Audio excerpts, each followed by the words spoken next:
लोक आस्था का महापर्व छठ का दूसरा दिन खरना। खरना का भी विशेष महत्व होता है। इस दिन व्रती गुड़ की खीर बनाती हैं और रोटी बनाई जाती है और प्रसाद के लिए वो जो आस पड़ोस के लोग हैं सभी उनके घर जाते हैं और प्रसाद ग्रहण करते हैं।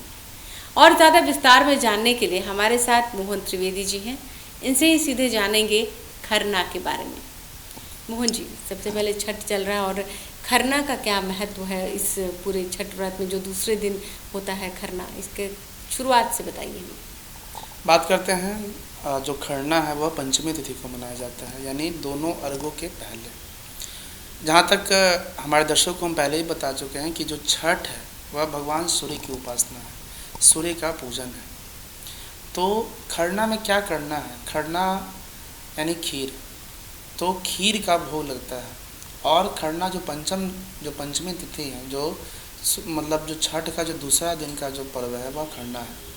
खरना में माताएं बहनें गंगा जी से गंगा जल, गाय का दूध, नया मिट्टी का चूल्हा, आम की लकड़ी, दूध, घी, चावल और इस तरह से खीर बनाया जाता है।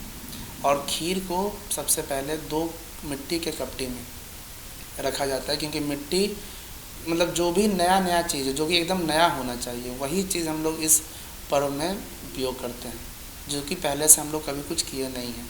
तो दोनों चीज़ों को रख कर हम अपने कुल देवता, ग्राम देवता, स्थान देवता, वास्तु देवता, इष्ट देवता, इन सभी देवता और भगवान सूर्य देवता, तो इन सभी को, और जो भगवान जो सूर्य का जो 7 घोड़ा है, तो उन 7 घोड़ों के प्रतीक में ना उस खीर का भोग हम लोग लगाते हैं। और सिंदूर का तिलक हमारे जो छठ व्रती हैं, हमारी जो माताएं हैं वह लगाती हैं। और हुमाद, हवन और भोग लगाने के बाद वह जो कपटी वाला प्रसाद होता है वह उन्हें मिलता है। और जिसमें चौरेठा का, पिट्ठा का भी बहुत महत्व आता है। कि पीठा क्यों है? क्योंकि सफ़ेद का जो रंग है ना वह 7 घोड़ों का प्रतीक है सूर्य का। तो सूर्य को जो भोग लगाना है वो बहुत सात्विकता से लगाना है, उसमें कोई त्रुटि नहीं होनी चाहिए, कोई ऐसा नहीं होना चाहिए कि उसमें अस्पष्टता या फिर अशुद्धता आए। तो उस शुद्धता को बरकरार रखने के लिए हम बहुत ही शुद्ध आचरण से, शुद्ध मन से खीर का भोग लगाते हैं। और सूर्य को उस भोग में, यानी भगवान सूर्य के निमित्त वह भोग लगता है।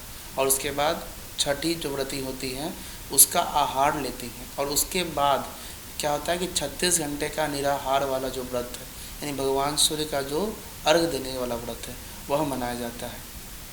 खरना क्या है कि उस दिन भी माताएं बहनें दिन भर भूखी रहती हैं, कुछ उस दिन भी खाना नहीं है, सिर्फ शाम के समय वही भोग का प्रसाद, जो खीर का प्रसाद है, वह लेती हैं। और उसके बाद वह निर्जला व्रत, जो कि बहुत ही अतुलनीय, अकल्पनाशील, और या हमारी माताएं बहनें ही इस व्रत को कर सकती हैं, जो हमारी तपस्याओं को बतलाता है, जो हमारी आस्था को बतलाता है कि हमारा जो प्रकृति प्रेम है वह किस तरह और किस शैली में और कितना ऊंचा है।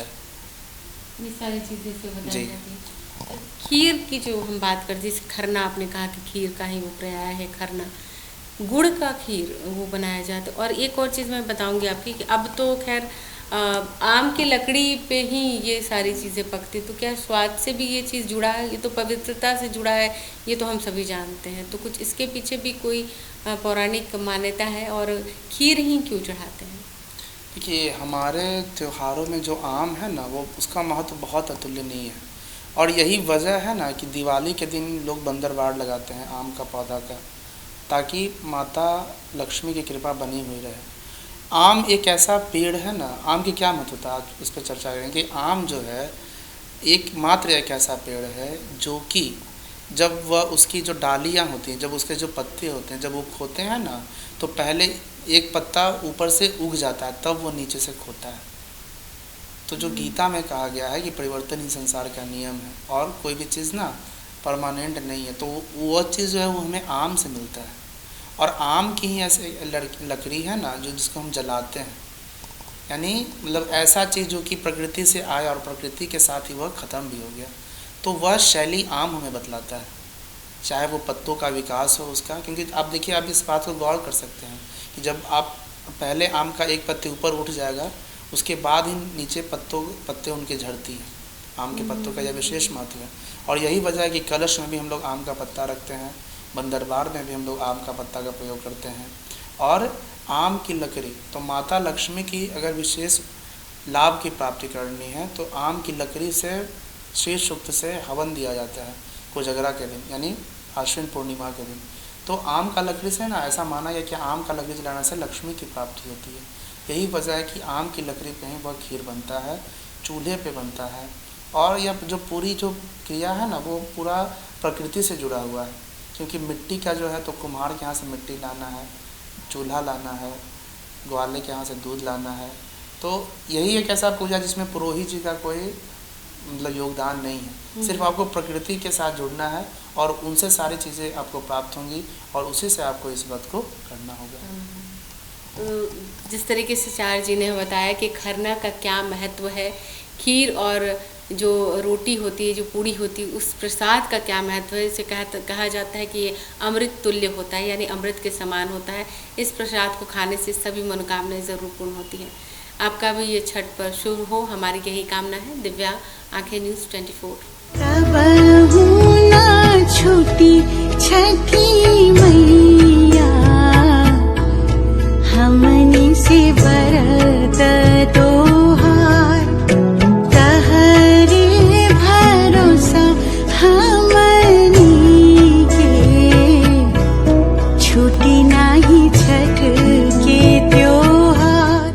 अगर आपने अभी तक हमारे चैनल को सब्सक्राइब नहीं किया है तो हमारे चैनल को जल्द से जल्द सब्सक्राइब करें, लाइक करें, शेयर करें और कमेंट करें। क्या आप पत्रकारिता के क्षेत्र में अपना कैरियर बनाना चाहते हैं? तो आज ही royal Ashoka institute of mass communication and journalism में अपनी जगह सुनिश्चित करें। आर्यभट्ट ज्ञान विश्वविद्यालय पटना से मान्यता प्राप्त 100% प्लेसमेंट के साथ royal Ashoka institute of mass communication and journalism, नामांकन जारी है। हमारा पता है DS/16 गायत्री मंदिर के समीप, कंकड़ बाग, पटना 8,20,000। आप हमें संपर्क भी कर सकते हैं। हमारा मोबाइल नंबर है 9955456126।